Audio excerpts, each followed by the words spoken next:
Hi, I'm Imogen Lamport from Inside Out Style, coming to answer your colour and style questions. Let's see what we've got today. Lene said, how do you get past your own tastes and preferences to consistently offer constructive help to others while still respecting their unique style direction? Especially as a professional, how do you expand on your own horizons such as that you no longer see any styles as too unlovely to work with?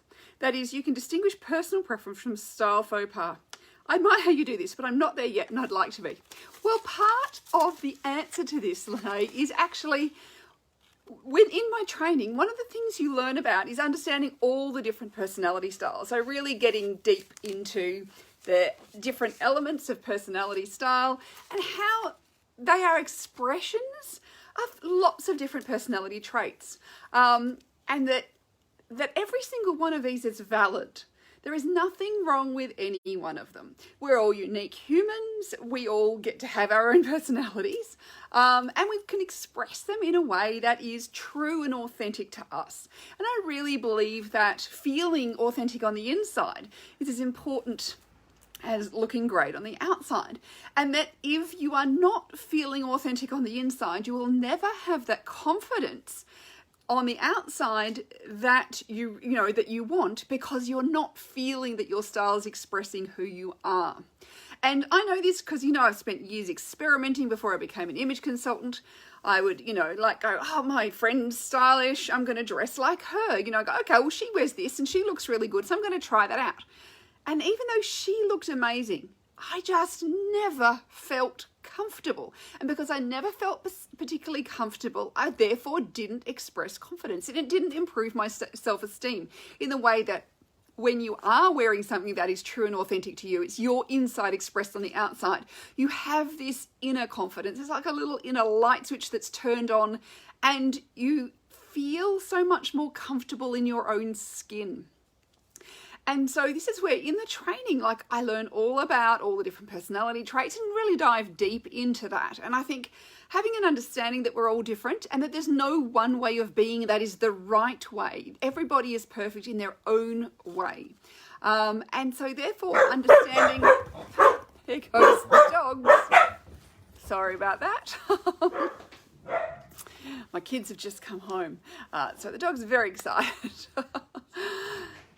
So back to this. So what I was saying was that that there is no one right way of being. There's no one set of personality traits. And so therefore there is no one way of dressing. We should all be allowed to dress in a way that is authentic to us. Now, of course, there may be dress codes and other things we have to take into consideration depending on our lifestyle and what we're doing. But there are lots of ways to adapt these things to still make these elements more authentic to you. And I often think if somebody is in an environment where the dress code, they feel really uncomfortable with it, I would suggest that there's something about their environment that is not gelling with their personality, and maybe they need to, get a different job or do something different, because if the requirements are, usually the requirements are brought around because you need to express a certain element. So if you're, say, working in finance or law, where definitely being conservative and more responsible is really important, then dressing like a rock and roll chick is not going to be seen in that way. So that's a much more creative expression. So it would be, if you feel that this more conservative thing is just really uncomfortable, then is this the right environment for you? Is this how you want to do it? Or is there a different way you could use your skills? So sometimes there is a mismatch between environment and your style and your personality. And sometimes it means that it's a good indicator that maybe something else would be better for you in the long run. So part of it is that I have learned about all the different personality traits and how they can be expressed through clothing and how different elements of design and clothing are expressed in different ways. And then I've also seen that, everything can be beautiful in the right context. And that's where getting that context right. And it's the same with colours as well. There is no ugly colour. It's just that on some people, some colours are very unattractive because it doesn't do anything for them. It's disharmony, versus on other people, those colours are beautiful because there is harmony. And I feel like this is because, colour is part of the electromagnetic field. It has a vibrational energy to it. Each color has a different wave, a light wave, electromagnetic spectrum. And we are all humans made up of many tiny little cells which also have vibrational energy to them. And I often think it's almost like the vibrational element or energy of a color must match the vibrational energy of our own selves. And that's when that harmony and that beauty is created. So, you know, kind of you can look at it in aspects like that. So just bad taste, who defines what bad taste is? And this is often where there may be, you know, some group of people who have got very, you know, they've got, power in some way or other, and they get to define in a certain culture what good taste and bad taste is.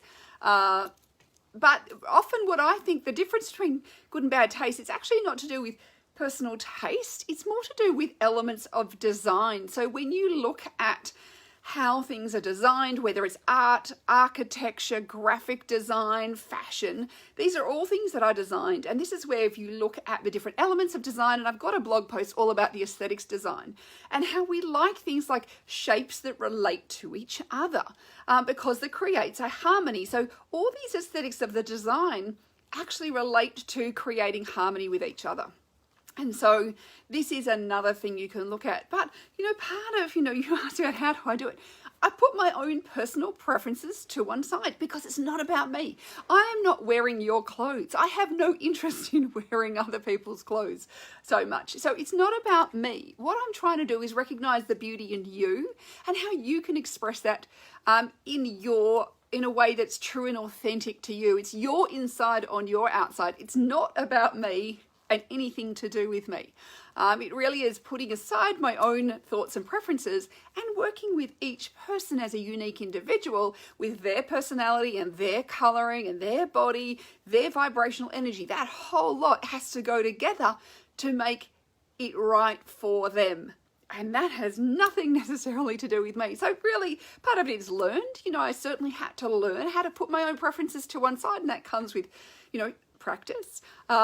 But, you know, that is something to think about. So it takes time, but also it's knowledge. The more you understand, the more you dive more deeply into understanding, you know, personality and design elements and all those sorts of things and colours, then it starts to be easier to see how they go together on someone who is not you, who is outside of you.